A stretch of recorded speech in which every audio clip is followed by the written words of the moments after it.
അതെ, ഇന്ത്യയിലെ ഏക നിർമ്മാണ യൂണിറ്റ് ആന്ധ്രാപ്രദേശിലെ ബാംഗ്ലൂരിനോട് അടുത്തായിട്ടുള്ള ഈ ഒരു പ്രദേശത്താണ് നമ്മളുള്ളത്. പെൻകുണ്ട എന്ന് പറയുന്ന പ്രദേശത്ത് നിന്ന് ധർമ്മവരം എന്ന് പറയുന്ന പ്രദേശത്തേക്ക് പോയിക്കൊണ്ടിരിക്കുമ്പോൾ കിട്ടുന്ന കാഴ്ചയാണ്. മനോഹരമായിട്ടുള്ള ഈ ഒരു കിയയുടെ ഷോറൂം കാണാൻ സാധിച്ചതിൽ വളരെയധികം സന്തോഷമുണ്ട്. നമ്മൾ കുറച്ച് മുന്നിലേക്ക് വന്നപ്പോഴാണ് മലയുടെ ഓരങ്ങളിൽ ഇങ്ങനെയുള്ള മതിൽക്കെട്ടുകൾ കാണാൻ സാധിച്ചത്. ആദ്യം കരുതി എന്തെങ്കിലും അപകടങ്ങൾ സംഭവിച്ചിട്ടുണ്ടായതായിരിക്കാം എന്നുള്ളത്.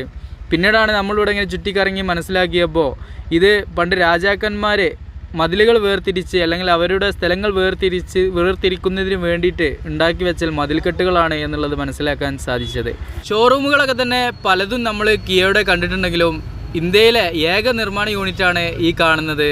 കണ്ണെത്താ ദൂരം ഏക്കർ കണക്കിന് പരന്നു കിടക്കുന്ന സ്ഥലത്താണ് ഈ ഒരു സംഭവം സ്ഥിതി ചെയ്യുന്നത്.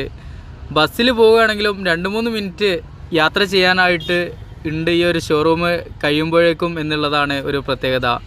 ഇവിടെ നമുക്ക് വീഡിയോ കാര്യങ്ങളൊക്കെ എടുക്കുന്നതിനായിട്ട് അലോട്ട് കാര്യങ്ങളൊക്കെ ഉണ്ട്. ഡ്രോണ് കാര്യങ്ങളൊക്കെ വെച്ചിട്ട് ഷൂട്ട് ചെയ്യാൻ വേണ്ടിയിട്ട് പെർമിഷനും കാര്യങ്ങളൊക്കെ എടുക്കുകയാണ് എങ്കിൽ നമുക്ക് ഷൂട്ടിംഗ് ചെയ്യാം എന്നുള്ളതൊക്കെ നമുക്ക് മനസ്സിലാക്കാൻ സാധിച്ചൊരു കാര്യമാണ്. ഈ റോട്ടിലാണ് നമുക്ക് ഈ ഒരു സംഭവം കാണാൻ സാധിക്കുന്നത്.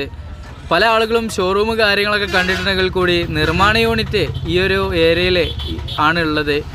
വരുന്ന ആളുകളൊക്കെ ഈ ഒരു ഏരിയ മിസ്സാക്കരുത് എന്നാണ് എനിക്ക് പറയാനുള്ളത്. ചുറ്റുപാടും നമ്മൾ നോക്കി കാണുമ്പോൾ നല്ല മലനിരകൾ കാര്യങ്ങളൊക്കെ കാണാൻ സാധിക്കുന്നുണ്ട്. കിയയുടെ ആ ഒരു എംബ്ലം എത്രത്തോളം വലിപ്പത്തിലാണ് കൊടുത്തിട്ടുള്ളത് എന്നാണ് ഞാനിങ്ങനെ ചിന്തിച്ചു പോയത്.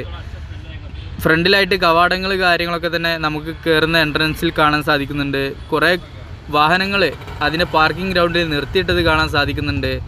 ബസ്സുകൾ കാണാൻ സാധിക്കുന്നുണ്ട്. സ്റ്റാഫിനെ കൊണ്ടുപോകാനും കൊണ്ടുവരുന്നതിനുമായിട്ടായിരിക്കാം എന്നാണ് ഞാനിങ്ങനെ വിലയിരുത്തിയത്. ഈ ഒരു കവാടത്തിലൂടെയാണ് നമുക്ക് അതിലേക്ക് കയറാനായിട്ടുള്ള എൻട്രൻസ് വരുന്നത്. നമ്മുടെ കയ്യിൽ ഡ്രോൺ കാര്യങ്ങളൊന്നും ഇല്ലാത്തത് കൊണ്ട് തന്നെ നമ്മൾ ഈ ഒരു പുറമേ നിന്നുള്ള വിഷ്വലിങ്ങനെ കണ്ടിട്ട് യാത്ര മുന്നോട്ട് തുടരുകയാണ്. ഈ ഒരു സ്ഥലത്ത് നിന്നും ഹൈദരാബാദിലേക്ക് ഏകദേശം 400 കിലോമീറ്ററോളം വരുന്നുണ്ട്.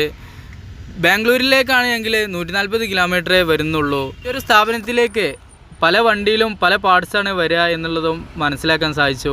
ടയറാണെങ്കിൽ ടയർ മാത്രം ലോഡ് കയറ്റിയിട്ട് വരും. എൻജിൻ്റെ ഭാഗങ്ങളാണെങ്കിൽ എൻജിൻ്റെ ഭാഗങ്ങൾ മാത്രമായിട്ടാണ് കയറ്റി വരിക.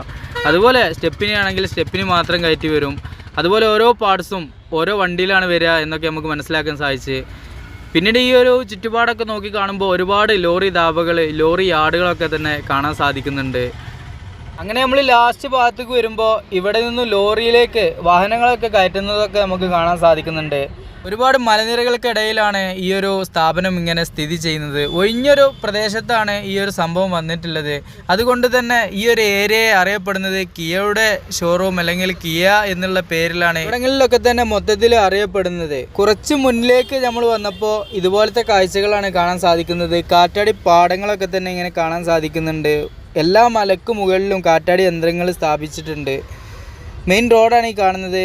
ഈ ചുറ്റുപാടുമുള്ള പ്രകൃതി രമണീയമായിട്ടുള്ള ഈ ഒരു കാഴ്ചയും മലയുടെ ഓളത്തിലും താളത്തിലുമുള്ള കിടപ്പുകളൊക്കെ തന്നെയാണ് ഈ റൂട്ടിലെ വ്യത്യസ്തമായിട്ടുള്ള കാഴ്ചകൾ. ആന്ധ്രാപ്രദേശ് എന്നുള്ള ഒരു പ്രദേശം പോലെ തന്നെ കുറഞ്ഞ ഏരിയയിലെ ആളുകളും കൂടുതൽ ഏരിയ ഒഴിഞ്ഞു കിടക്കുന്നതുമായിട്ടാണ് നമുക്ക് കാണാൻ സാധിക്കുന്നത്. ഇന്ത്യയിലെ 6ാം സ്ഥാനത്ത് നിൽക്കുന്ന വലിയൊരു സംസ്ഥാനമാണ് ആന്ധ്രാപ്രദേശ്. നമ്മുടെ പതിയെയുള്ള യാത്ര, മാക്സിമം എല്ലാ ഡിസ്ട്രിക്റ്റും കവർ ചെയ്തിട്ടുള്ള യാത്ര 25-50 കിലോമീറ്റർ മാത്രമേ നമ്മൾ കവർ ചെയ്ത് പോകുന്നുള്ളൂ. അതുകൊണ്ട് തന്നെ വ്യത്യസ്തമായിട്ടുള്ള കാഴ്ചകളും വ്യത്യസ്തമായിട്ടുള്ള രീതികളും വ്യത്യസ്തമായിട്ടുള്ള സംസ്കാരങ്ങളും ഒക്കെ തന്നെ നമുക്ക് പരിചയപ്പെടാൻ സാധിക്കുന്നുണ്ട്. വ്യത്യസ്തമായിട്ടുള്ള ഫുഡ് രീതികളും നമുക്ക് പരിചയപ്പെടാൻ സാധിക്കുന്നുണ്ട്. നിങ്ങളാണ് ഈ ഒരു യാത്ര ചെയ്യുന്നത് എങ്കിൽ എന്തെല്ലാം പ്ലാനുകൾ നിങ്ങൾക്ക് ഉണ്ടാവും എന്നുള്ളത് ജസ്റ്റ് ഒന്ന് കമൻറ്റ് ചെയ്യണേ.